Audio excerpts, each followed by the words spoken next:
The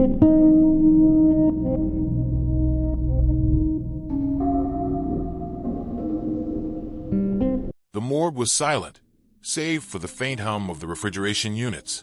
Samuel, a weary morgue attendant, wiped his brow as he logged the final entry for the night. Unknown male, he muttered under his breath, pushing the heavy drawer back into its icy compartment. Another unclaimed body, another quiet night, or so he thought. The clock ticked past midnight. Samuel paused as a chill crept down his spine. He turned back to the drawer. It had shifted slightly, though he hadn't touched it. His heart pounded as he cautiously pulled it open. The corpse lay still, pale and unremarkable, until its eyes snapped open. Samuel stumbled backward, knocking over a tray of instruments. "I'm not supposed to leave," the man said, his voice calm yet unnatural. Samuel scrambled for the door, but it slammed shut on its own. The lights flickered, and the temperature dropped further. The corpse sat upright, its hollow gaze fixed on Samuel. In the morning, the morgue staff found no trace of Samuel. Only the logbook remained, his handwriting scrawled in panic over the last entry. "He's awake." The hum of fluorescent lights buzzed faintly above as Dr. Emily Carter unlocked the heavy morgue door. She stepped into the cold, sterile environment she'd grown so accustomed to over the years. The air was sharp with the metallic scent of antiseptic, and the silence was absolute, a silence she preferred.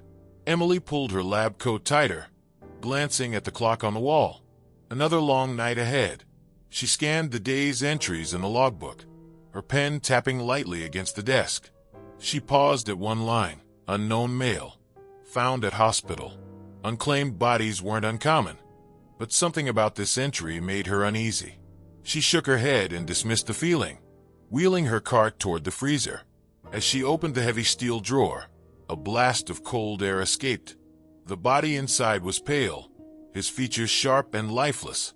She studied him for a moment, noting no signs of trauma. Just another nameless man, she thought, sliding the drawer shut. A sudden noise broke the silence. It was faint, like a whisper carried on a draft. Emily froze, her eyes darting around the room. But there was nothing, only the stillness of the morgue. She exhaled slowly, convincing herself it was just her imagination. The night had only begun. Hours passed in relative quiet as Emily worked through her routine, filing reports and prepping for the next autopsy. She reached for the logbook again, her gaze lingering on the entry, unknown male. Something about him nagged at her. Reluctantly, she wheeled the drawer out once more. His body lay perfectly still, eyes closed, lips slightly parted. Emily began her preliminary examination, her gloved hands methodically checking for any signs of injury or foul play. Then, without warning, his eyes snapped open. Emily gasped, stumbling back against the counter. The man's lips moved, forming words that chilled her to the bone. "I'm not supposed to leave." Heart racing, Emily stared in disbelief. The man's body remained motionless otherwise, his chest unmoving, his skin cold and lifeless. She fumbled for her stethoscope, pressing it to his chest, no heartbeat. Yet he spoke again, his voice calm and steady. "Please, I can't leave." Emily grabbed her phone to call for help, but the line crackled with static. She tried the landline next, nothing.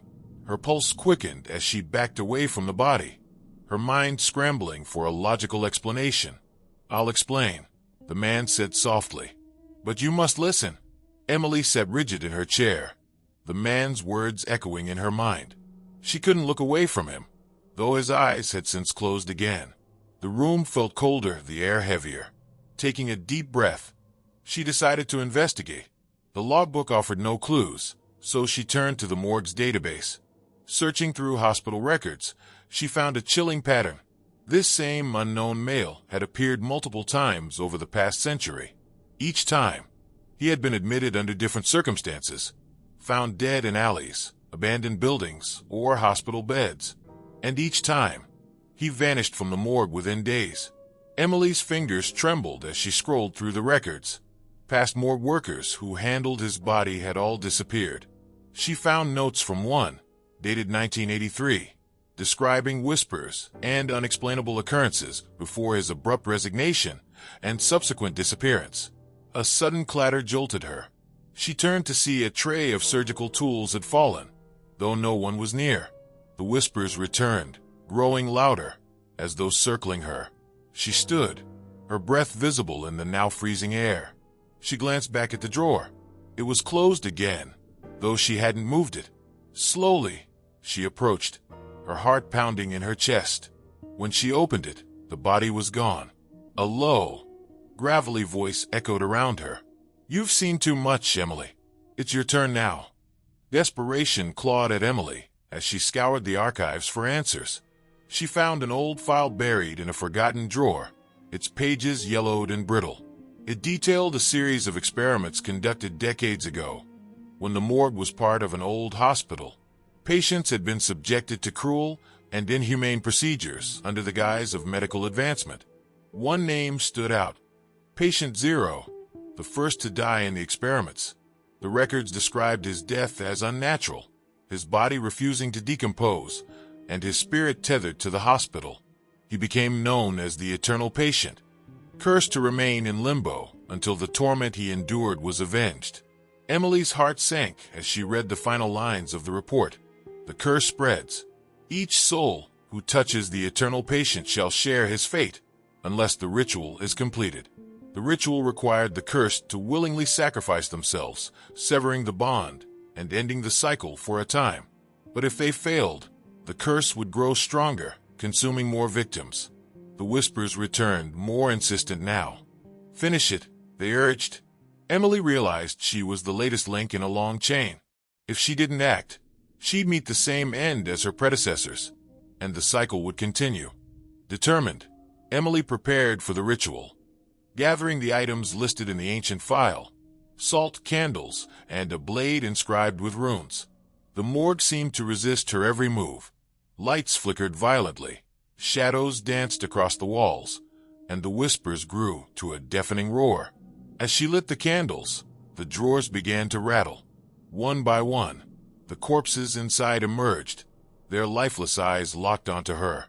They moved with unnatural grace, blocking her path and forcing her deeper into the morgue. Emily's hands shook as she clutched the blade. "Stay back!" she shouted, but the reanimated bodies advanced, their faces contorted in silent screams. The Eternal Patient appeared at the end of the room, his form more solid and menacing. "You have a choice, Emily," he said. "Run and let another take your place, or end this now." Tears streamed down her face as she knelt in the center of the room. She traced a circle of salt around her and began the ritual chant. The air grew heavier with each word, the temperature plummeting further. The corpses stopped, their bodies collapsing like marionettes with cut strings. The Eternal Patient loomed over her. "Your sacrifice will set me free," he whispered. "But you will take my place." With a final breath, Emily drove the blade into her palm, completing the ritual. A blinding light engulfed the room as the patient's form disintegrated, his screams echoing into silence. When the light faded, Emily was gone. The first rays of dawn filtered through the morgue's small, frosted windows. The building was eerily quiet. The day shift workers arrived, finding everything in perfect order, except for one detail. The logbook lay open on the desk, Emily's name scrawled under the last entry, "Unknown female." They searched the morgue but found no trace of her. To them, it was as though she had never existed. Yet the air felt different, heavier, colder. The staff went about their duties, unaware of the horrors that had unfolded mere hours ago. The morgue's oppressive silence returned, but it wasn't a peaceful silence. It was watchful, waiting. Weeks later, the morgue received a new body, unknown male. A young pathologist, fresh out of medical school, began their first night shift. They wheeled the body into the examination room, humming nervously to themselves. As they prepared for the autopsy, the man's eyes opened, his voice calm and deliberate. "I'm not supposed to leave." The young pathologist froze, their breath catching in their throat. The cycle had begun again.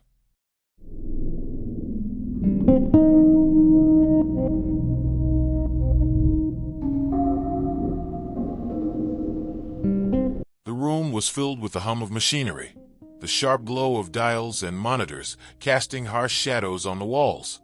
Dr. Andrew Lang, a scientist with graying hair and tired eyes, moved frantically between the control panels. Outside the reinforced windows, the night stretched on, silent and unaware of the catastrophe about to unfold. "System overload," the machine's cold, mechanical voice announced. Lang's heart pounded. "No, we still have time." He stared at the central clock on the wall, 2:59 a.m. He had 4 minutes to stabilize the experiment. The time manipulation device, a last-ditch effort to control time's flow, was spiraling out of control. He entered command after command, but the machine refused to respond. The clock ticked mercilessly, and Lang felt the weight of inevitability settle over him. At precisely 3:03 a.m., the clock's hands froze. Time itself seemed to hold its breath. A low rumble grew into a deafening roar as the machine detonated, sending shockwaves rippling through the building. Lang's final scream was lost in the explosion. The morgue was built on the ruins of the hospital. From that night on, time within its walls would never be the same. The fluorescent lights buzzed faintly as Dr. Marcus Hale unlocked the morgue's main door. He stepped inside, the stale, cold air wrapping around him like a shroud. The walls were lined with rows of steel drawers, each marked with a small engraved plate. The old analog clock on the wall ticked steadily, its rhythm a constant presence in the otherwise silent room. Marcus sighed, placing his coat on the back of a chair. He glanced at the clock, 1:45 a.m. Another long shift ahead. He pulled the logbook toward him, flipping through the day's entries. Most were routine, but one caught his eye. Jane Doe, unidentified female. Time of death 3:15 a.m. He frowned. The entry didn't make sense. How could a body have a recorded time of death in the future? He checked the timestamp again but decided it must be a clerical error. Setting the book aside, he began preparing his tools for the night's work. The ticking of the clock grew louder in his mind, filling the room with its relentless cadence. He tried to shake off the feeling, but the air seemed heavier tonight, as though the building itself was holding its breath. At 2:59 a.m., Marcus glanced at the clock once more. His eyes lingered as the second hand inched forward, anticipation building in his chest for reasons he couldn't explain. When the clock struck 3:03 a.m., its hands abruptly stopped. The ticking ceased, plunging the room into an unnatural silence. Marcus blinked, his heart racing. He stood and tapped the clock's glass face, but it didn't respond. Time, it seemed, had come to a halt. Marcus stood frozen, his gaze locked on the stopped clock. The second hand remained still, and yet, the faint hum of the refrigeration units continued. Everything else in the morgue seemed normal, except for the silence of the clock. Suddenly, the sound of metal scraping against metal pierced the air. Marcus turned to see one of the steel drawers sliding open on its own. A wave of cold air escaped, followed by the lifeless body of the Jane Doe listed in the logbook. His pulse quickened. He approached cautiously, his hand hovering over the drawer's edge. The woman's face was pale, her eyes closed, but something felt off. Just as he reached out to examine her further, the room flickered. In the blink of an eye, Marcus found himself back at his desk, the clock ticking steadily again.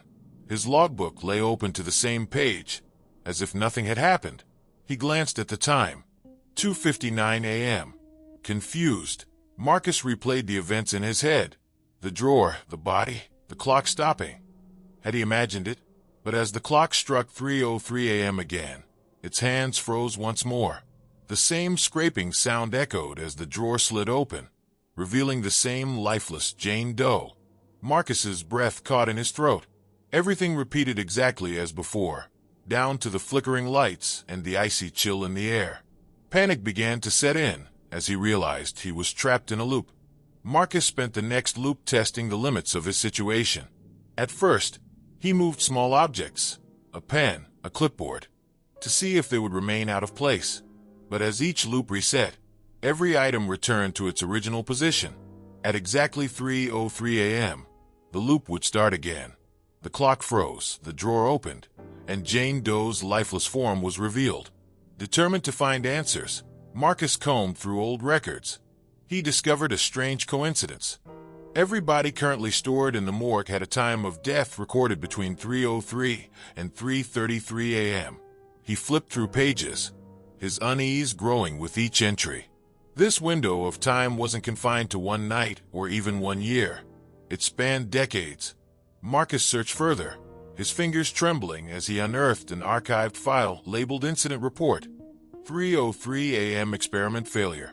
The document described an explosion during a time manipulation experiment conducted in the hospital that once stood on this site.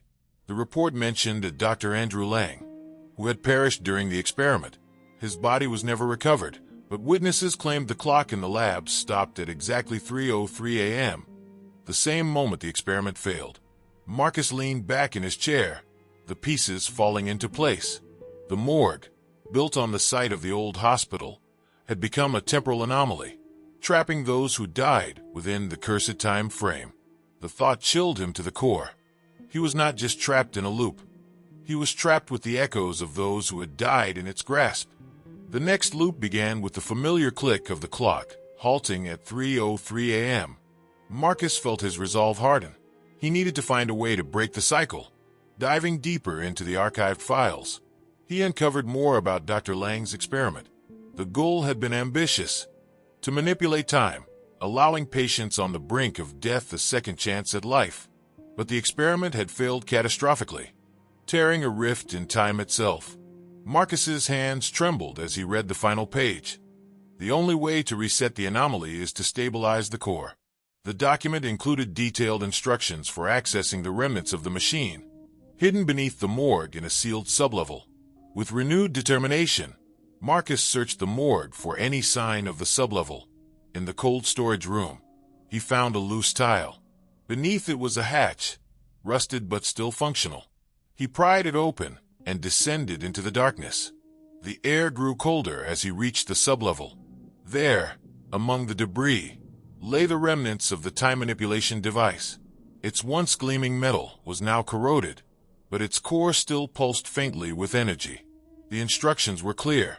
Resetting the core would end the anomaly, but at a cost. Marcus realized this would likely trap him in the time loop forever, sacrificing his freedom to save others.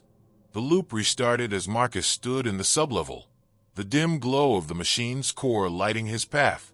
He had little time before 3:33 a.m., the point at which the loop reset completely. The corpses in the morgue began to stir. From above, he could hear the scraping of steel drawers as they slid open. One by one, the bodies reanimated, their eyes vacant, their movements jerky. "Time's up, Marcus," a voice echoed. It was deep and resonant, coming from everywhere and nowhere. Marcus worked quickly, following the instructions from the file. He rewired connections and adjusted dials, his breath visible in the freezing air. The corpses began to descend into the sublevel, their hollow eyes fixed on him. Sweat poured down his face, despite the cold. One of the corpses, a man in a hospital gown, lunged at him. Marcus dodged, knocking over a table of rusted tools. He grabbed a heavy wrench and swung it, the impact sending the corpse sprawling. As more bodies closed in, Marcus activated the final sequence. The core's light intensified, growing into a blinding white glow.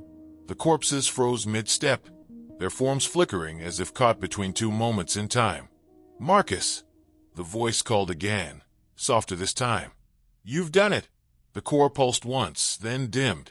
The loop had ended, but as the light faded, Marcus felt himself pulled into the machine's temporal field. He fell to his knees, watching as the world around him dissolved into darkness. The morgue was silent once more, its cold steel surfaces reflecting the early morning light. The clock on the wall ticked steadily, its hands moving past 3:03 a.m. without hesitation.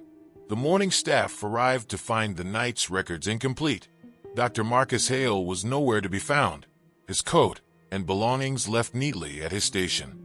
They searched the building but found no trace of him. To them, it was as if Marcus had never existed. The morgue resumed its quiet routine, the events of the night erased from memory. But the air carried a lingering sense of unease, as though the building itself remembered. Weeks later, The clock in the morgue began to tick irregularly once again. At precisely 3:03 a.m., it paused, its second hand vibrating in place. A new night shift pathologist looked up, frowning at the strange sound.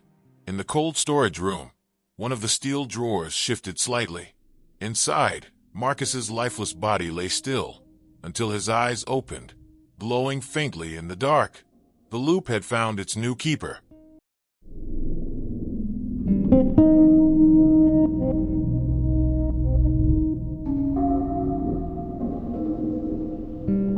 The hum of refrigeration units filled the morgue, a constant background noise that Dr. Sarah Whitaker was learning to tune out.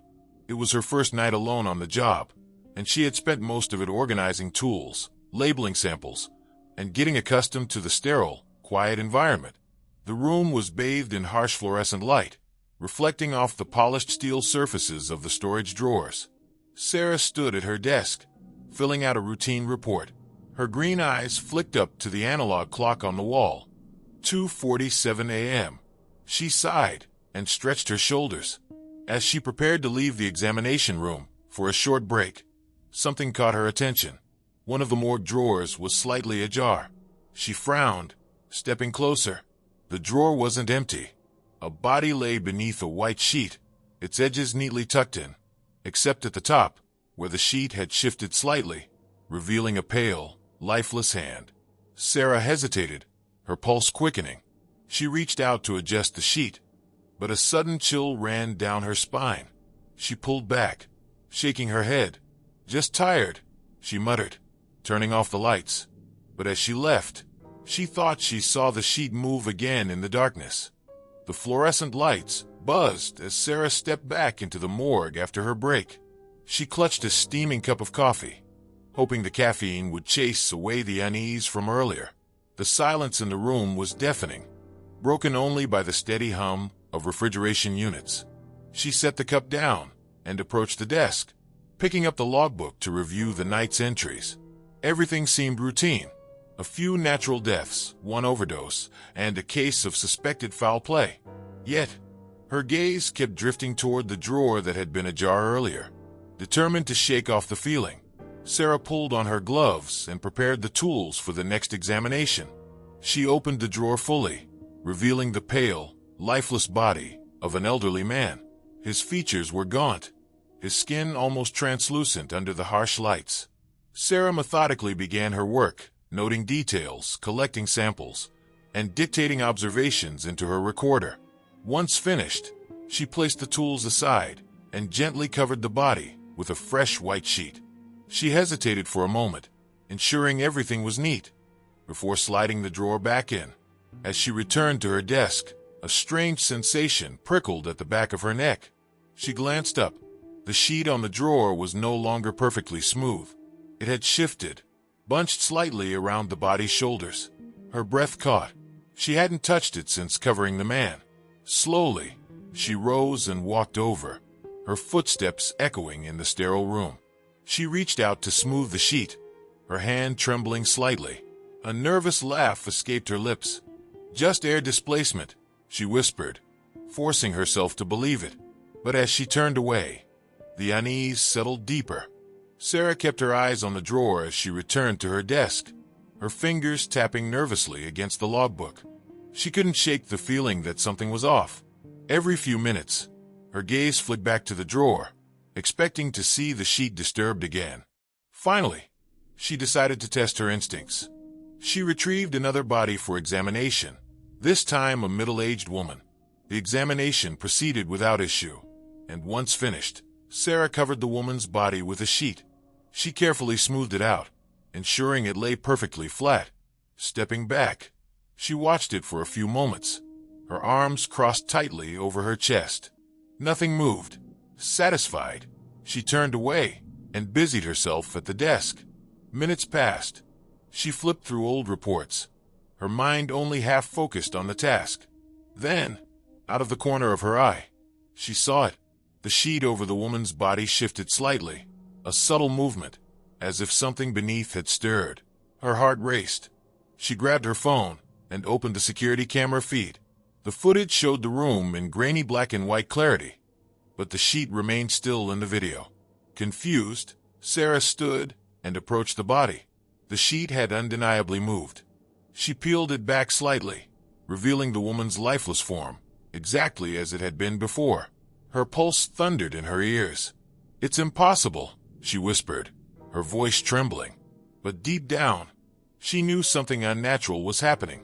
The room felt colder now, and the fluorescent lights seemed harsher, casting long shadows on the walls. Sarah closed the drawer carefully and stepped back, her mind racing. She wasn't imagining it. The dead were not staying still. Determined to find answers, Sarah dove into the morgue's records. She combed through files late into the night, searching for anything unusual in the histories of the bodies she had examined. One name caught her attention: Jonathan Reese, the elderly man whose body had shifted under the sheet. The file revealed a grim story. Reese had died in prison after serving 20 years for a gruesome murder-suicide. His victims, a family of 3, had been found with signs of prolonged suffering. The police report included chilling statements from friends of the victims.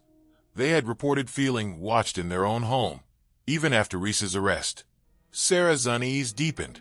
She searched for more, pulling out old files from the archive. She found several reports of morgue staff experiencing strange occurrences over the years: shifting sheets, unexplained noises, and even sightings of movement in the dark. But these reports never made it to official channels.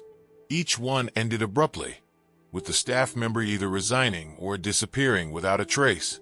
A sudden noise snapped her out of her research.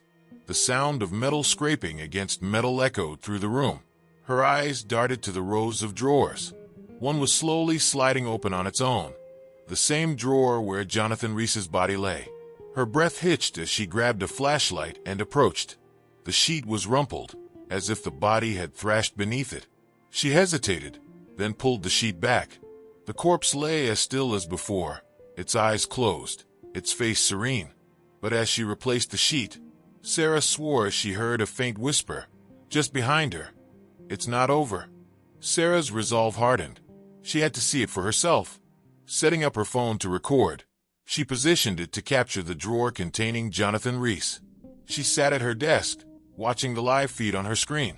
The room was silent except for the rhythmic hum of the refrigeration units. The clock ticked steadily, each second stretching longer in her mind. At exactly 3 a.m., the temperature in the room dropped noticeably.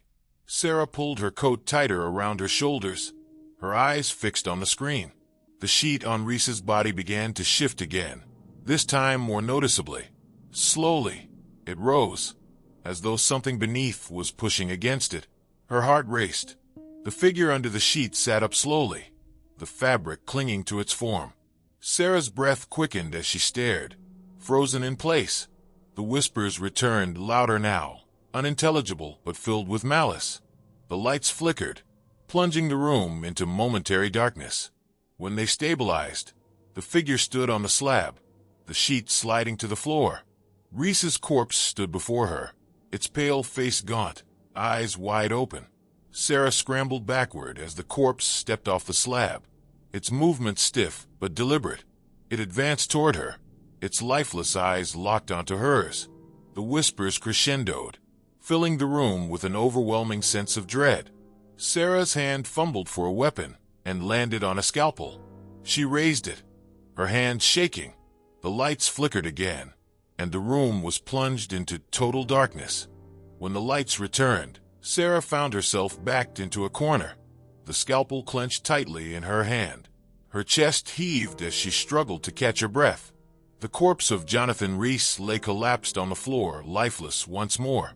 The whispers had vanished, leaving only the steady hum of the morgue's refrigeration units. She cautiously approached the body, half expecting it to move again. But it remained still, its pale eyes staring blankly at the ceiling. With trembling hands, Sarah covered it with the sheet and slid the drawer shut. Her phone lay on the desk, still recording. She rushed to check the footage, hoping to validate what she had just experienced. But as she reviewed the video, her stomach dropped. The footage showed no movement, no shifting sheets, no rising corpse, just her, staring at an unmoving body. She checked the security cameras next. The same result. The footage showed her backing into the corner, seemingly terrified of nothing. Sarah sank into her chair, her mind racing. Had it all been in her head? No, she thought. She had seen it, felt it. The chilling whispers still echoed faintly in her memory. The morgue felt heavier now, as if the air itself had absorbed the night's horrors. Sarah knew she couldn't continue working here. Whatever haunted this place wouldn't stop, and she feared it would consume her if she stayed. The rest of her shift passed in tense silence. She avoided the drawers, keeping to her desk until the morning staff arrived. As she walked out into the daylight, she felt an overwhelming sense of relief, but also a lingering dread. Sarah submitted her resignation the following day. The morgue had taken its toll on her, and she knew she couldn't stay another night. On her last shift, she worked methodically, avoiding unnecessary glances toward the drawers. When the time came to leave, she prepared one final body. As she draped the sheet over it, she took a deep breath and smoothed the fabric carefully. Before leaving, she paused at the door and looked back. Everything appeared still. Yet, as she turned off the lights, she saw it again, a slight movement under the sheet. Her hand hovered over the light switch, but she forced herself to walk away, her heart pounding in her chest. Weeks later, the morgue welcomed a new night shift pathologist. They went through their routine with practiced ease, noting nothing unusual at first. One night, they noticed a drawer slightly ajar. Inside, the body was covered with a pristine white sheet, but as they reached out to adjust it, the fabric shifted ever so slightly. The pathologist froze, their breath caught in their throat. On the desk, the logbook lay open. Scribbled hastily in the corner of the last page was Sarah Whitaker's name. The cycle had begun again.